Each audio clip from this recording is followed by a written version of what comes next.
여러분 안녕하십니까? 10월 19일 화요일 뉴스투데이 강원입니다. 강원도교육청 30대 공무원의 성매수 사건을 계기로 강원도교육청 소속 공무원들의 각종 성범죄가 수면 위로 드러났습니다. 성범죄뿐만 아니라 각종 범죄를 합쳐보니 올해만 100건을 훌쩍 넘은 것으로 나타났는데요. 허주희 기자가 취재했습니다. 강원도 교육청 앞에 여성단체들이 모였습니다. 일어나서는 안 될 일이 교육계에서 일어났다며 강원도 교육청을 규탄했습니다. 지난달 여고생을 상대로 성매수를 한 교육청 공무원을 강력히 처벌하고 신상을 공개하라고 촉구했습니다. 다른 어느 기관보다 성인지 감수성을 가져야 하는 강원도 교육청이 그동안 발생한 성비위 사건들을 솜방망이 처벌했다는 것을 극명하게 보여주는 것입니다. 민병희 교육감에 이어 강원도 교육청은 거듭 이번 성매수 사건은 개인 일탈이라며 의미를 축소했습니다. 성인지 감수성 교육은 물론 청렴 교육을 규정대로 시행했다고 해명했습니다. 하지만 범죄는 오히려 해마다 늘고 있습니다. 이번 성매매 사건뿐만 아니라 올해 각종 범죄로 형사 입건된 이곳 강원도 교육청 소속 공무원은 무려 120명이 넘습니다. 학교 현장에 있는 교사도 포함돼 있습니다. 음주운전은 올해만 11명, 폭행, 협박에 아동 학대까지. 2019년 78건이던 범죄 건수는 올해 125건으로 크게 늘었습니다.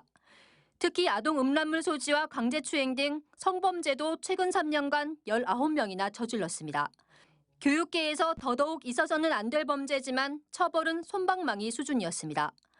견책과 관봉 등 경징계와 파면이나 정직과 같은 중징계를 모두 합쳐도 2019년과 2020년 모두 고작 22건씩에 불과했습니다. 상황을 심각하게 받아들이고 있습니다. 비위 행위자에 대한 강력한 처벌, 또 직원 교육 강화 등에 대해서 재발 방지에 최선을 다하도록. 범죄 건수는 물론 범죄 유형을 따져봐도 강원도 교육청 소속 공무원들의 범죄는 도를 훨씬 넘고 있습니다. MBC 뉴스 허주입니다. 환경단체들의 반대와 연이은 소송전이 벌어지는 갈등 속에 속초시 영랑호 생태탐방로가 준공을 앞두고 있습니다.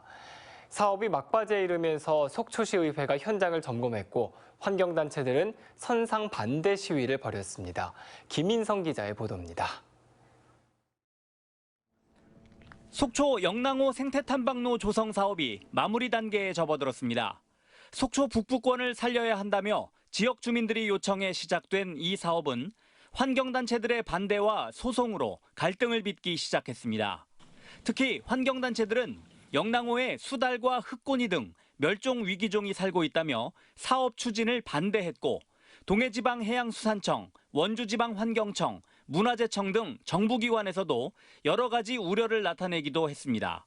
한때 공사가 중단되기도 했지만 최근 법원은 환경단체들이 제기한 공사 중지 가처분 신청을 각하했고 결국 공사가 재개돼 어느새 준공을 앞두고 있는 겁니다. 현재 공정률은 85%가량으로 속초시는 이달 말까지 공사를 마친 뒤 11월 중에 개방할 예정입니다. 공사 현장을 지켜본 지역 주민들은 기대와 우려를 함께 나타냈습니다. 미관상이 있잖아요. 그렇게 이쁘지 않으니까 좀 약간 슬하게 경관을 조금 해친다나 그런 부분이 좀 있는 거고 외지 사람들이 와서는 일단 편리하게 이용할 수 있으니까. 공사가 막바지에 이르면서 속초시 의회가 현장 점검을 벌인 가운데 사업 추진을 주장한 의원들은 물론 참석한 상당수 의원들이 우려를 나타내면서 또 다른 논란이 재현될 가능성이 커졌습니다. 오늘 와서 보니까 기대했던 것만큼 예쁘지 않고 지금 철물 구조들하고 지금 바닥면이나 이런 상황도 사실 그렇게 만족스럽지가 않네요. 속초시는 완공 이후에도 다양한 환경 조사를 이어가고 운영의 묘도 살리겠다고 답했습니다. 해양 환경 역량 조사와 어떤 조류에 대한 어떤 조사를 지속적으로 실시를 할 계획이고요. 그다음에 이제 야간 운영에 따른 어떤 비공해 방지를 위한 어떤 조도를 조정한다던가. 환경단체들은 생태탐방로 공사 현장 주변에 배를 띄우고 직접 물속에 뛰어들어가며 격렬히 항의했습니다. 영랑호는 자연석호거든요. 그래서 자연으로 그냥 놔둘 때 가장 좋은데 여기다가 필요치도 않은 불필요한 다리를 놓겠다고 해서 그 우리의 의지를 보여주기 위해서 이렇게 시위를 하고 있습니다. 오랜 갈등 속에 모습을 드러낸 영랑호 생태탐방로가 지역민들과 관광객들의 사랑을 받을지 아니면 석호인 영랑호의 생태와 미관을 해치는 애물단지가 될지 기대와 우려가 교차하고 있습니다. MBC 뉴스 김인성입니다. 20년 넘게 조성되지 않는 공원 지정을 해제하는 공원 일몰제와 맞물려 원주 곳곳에서 민간 자본으로 도심 공원이 조성되고 있습니다. 지자체는 예산을 안 들이고 공원을 확보하고 민간은 도심 공원에 아파트를 지을 수 있는 사업인데요. 그런데 아파트 외에도 공원에 각종 시설물을 조성하면서 도심 숲 기능을 훼손하고 있다는 지적이 나오고 있습니다. 김진아 기자가 취재했습니다. 원주 도심 한복판에 위치한 중앙공원입니다. 도내 처음으로 민간 사업자가 미집행 공원 부지를 매입해 만든 공원입니다. 공원 곳곳에는 4개 단지 2,600여 세대에 달하는 대규모 아파트가 들어섰습니다. 원주시로선 수백억 원의 막대한 토지 매입비를 들이지 않고도 일몰제에 따른 공원 지정 취소를 막아 난개발을 막을 수 있는 해결책이었습니다. 그런데 고층 아파트 외에도 문화예술회관과 실내 배드민턴장, 야외 공연장 등 다른 시설도 대거 들어섰습니다. 도심 열을 식히고 미세먼지를 저감시켜주는 도심 숲 기능이 그만큼 사라진 겁니다. 공원 일몰제 때문에 아파트를 세운다고 하지만 그런 아파트가 너무 높은 층과 그다음에 과도한 공원 시설물이 들어가면서 도심 숲이 파괴될 수밖에 없는. 착공을 앞둔 인근 중앙공원 2구역도 도심 숲 7만 제곱미터가 사라질 예정입니다. 그 자리에는 900여 세대의 아파트와 어린이 회관, 생명협동 기념관, 별자리 전망대, 글램핑장 등 각종 시설물이 들어섭니다. 기념관, 전시관 같은 신축 계획을 백지화하고 자연 그대로의 생태공원을 조성한다는 서울 용산공원 등과는 대조적입니다. 환경 전문가들은 각종 시설을 짓는 공원화 사업이 이제라도 전면 수정돼야 한다며 공원 기능을 최대화하려면 개발은 최소화해야 한다고 강조했습니다. 수도권을 중심으로는 공원의 개발에 있어서 숲을 원래의 상태로 그대로 유지 보존하는 것에 포커스가 좀 맞춰져 있고요. 현재 있는 숲을 그대로 살리면서 생태적인 기능들을 강화해서 시민들에게 주는 효과를 높일 수 있도록. 또 민간 개발자가 수익을 내기 위해 각종 시설물을 짓는 비용이 아파트 분양가에 반영되는 만큼 개발을 최소화하면 아파트 분양 가격을 끌어내리는 효과로 이어질 수 있어 일석이조라는 의견도 나옵니다. 혁신도시와 기업도시 등 잇따른 개발로 원주시 녹지 면적은 최근 10년 사이 75만 제곱미터가 줄었고 평균 기온은 1.2도 올라 도내에서 가장 빠른 상승세를 보이고 있습니다. MBC 뉴스 김진아입니다. 코로나19 때문에 겪는 농민들의 어려움 많이 전해드렸는데요. 수확철을 맞은 고랭지 농가도 예외는 아닙니다. 가격 하락에다 인력난이 겹쳐 무와 감자를 제때 수확하지 못하면서 사실상 출하를 포기하는 농가들이 적지 않다고 합니다. 백승호 기자가 그 현장을 취재했습니다. 해발 850m 고랭지 밭입니다.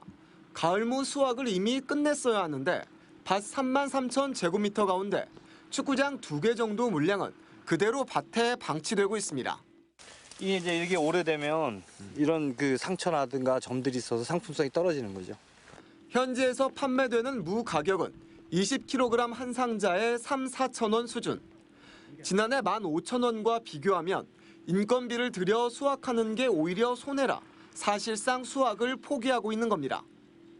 이 고랭지 밭에는 이렇게 감자도 심어져 있습니다. 무를 수확하고 난 뒤 이 감자도 수확해야 하는데 무가 제때 출하되지 못하면서 감자 수확에도 어려움을 겪고 있습니다. 빨리 무를 뽑아내고 감자를 캐야 하지만 일할 사람을 구하지 못해 발만 구르는 농가가 대부분입니다.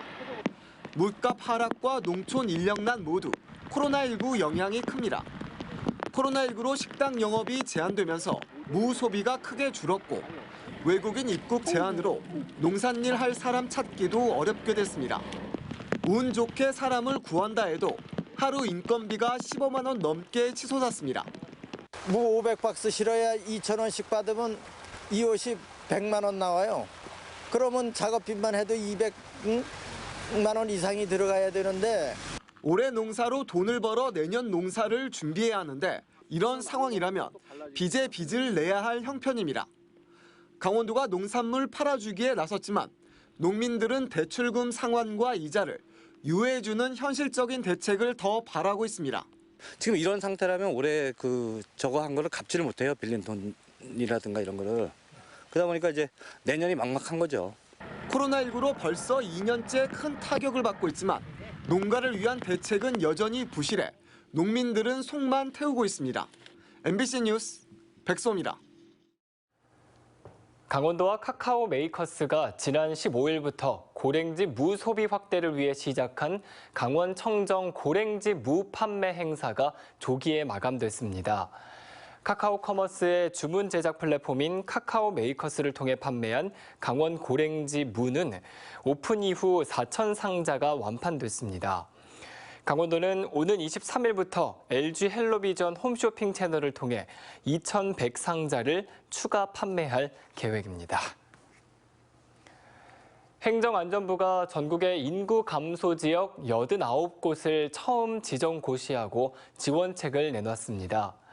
강원도에서는 12곳이 지정됐으며 고성, 삼척, 양구, 양양, 영월, 정선, 철원, 태백, 평창, 홍천, 화천, 횡성군입니다. 행안부는 내년에 신설되는 1조 원의 지방소멸 대응기금을 비롯해 2조 5,600억 원의 국고보조사업 등 행정재정 지원에 나섭니다. 그러나 강원도 군지역에서 유일하게 대상에서 제외된 인제군과 5개 시지역이 지원 대상에서 제외돼 반발하고 있습니다. 코로나19 상생 국민지원금 지급 마감일이 열흘 앞으로 다가온 가운데 강원도에서는 지급 대상자의 98%가 지원금을 받았습니다. 강원도는 국민지원금 지급 대상자 137만 2,884명 가운데 134만 4,754명, 98%가 지원금을 받았다고 밝혔습니다. 또 1,489건의 이의 신청이 접수됐고 이 가운데 4,863건이 받아들여졌다고 덧붙였습니다. 지원금 신청 마감은 오는 29일까지이며 올해 12월 31일까지 사용할 수 있습니다.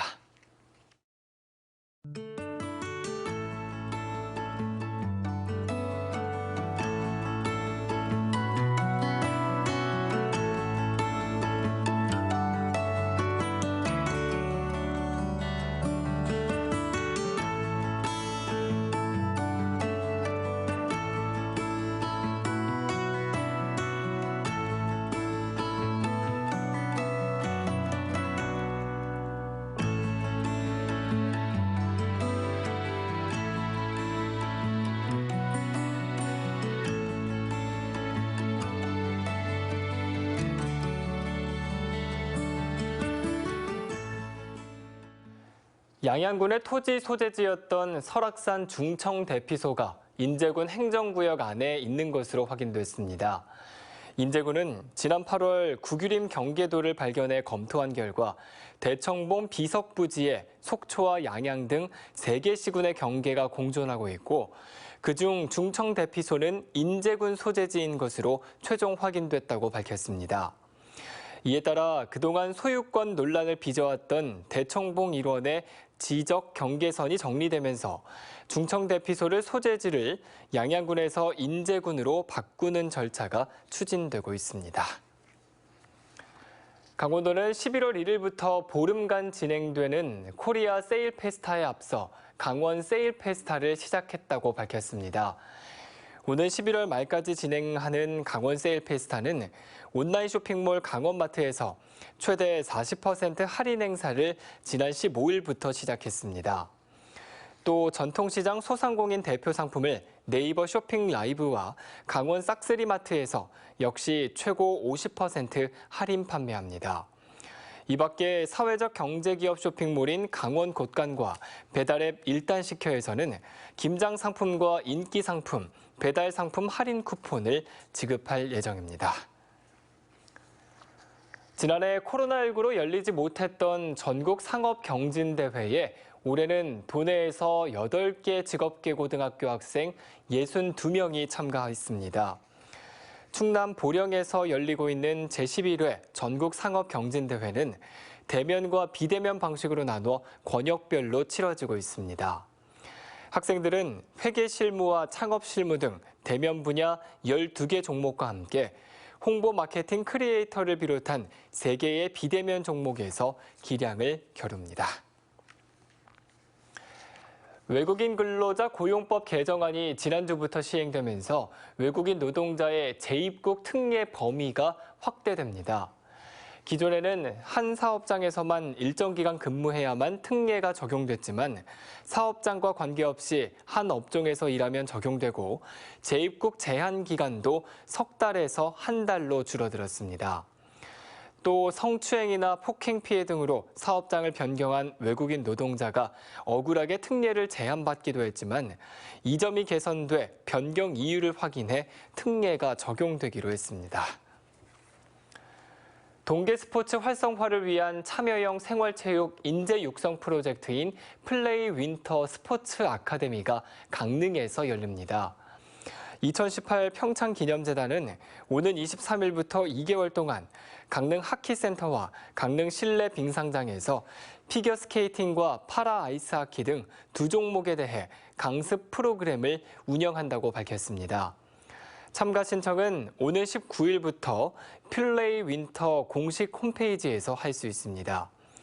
피겨와 파라하키 스포츠 아카데미는 2018 평창 동계올림픽과 패럴림픽 경기가 열렸던 강릉 올림픽파크 빙상시설에서 열려 올림픽 유산 활용의 방안이 될 전망입니다. 만성적인 주차난을 겪던 춘천시 효자동 문화예술회관에 130면의 공영 주차장이 준공됐습니다.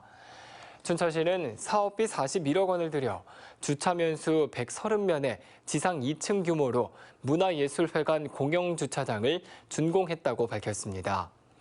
그동안 문화예술회관에서 행사가 열릴 경우 수백 대의 차량이 몰려 만성적인 주차난이 반복됐고 시민들의 불편이 컸습니다. 국가인권위원회가 최근 외국인 선원들이 임금 등 근로조건에서 차별을 받는다며 개선을 권고하자 수산업계가 현실을 외면한 처사라며 반발하고 있습니다. 수협중앙회는 연근해 선원의 외국인 선원 최저임금은 평균 182만 원으로 숙식비 무상 제공 등을 고려하면 내국인과 비슷한 수준이라고 밝혔습니다. 수산업 경영인 중앙연합회는 외국인 선원들의 인권 침해가 많다는 건 사실 확인이 부족한 억지 주장이라며 OECD 국가들과 비교하면 우리나라의 처우는 높은 수준이라고 주장했습니다. 앞서 국가인권위는 지난달 베트남 국적 선원을 대상으로 설문조사를 벌여 차별 대우를 받는다는 결과를 발표하고 해양수산부의 근로조건 개선을 권고한 바 있습니다. 이상으로 뉴스투데이 강원을 마칩니다. 고맙습니다.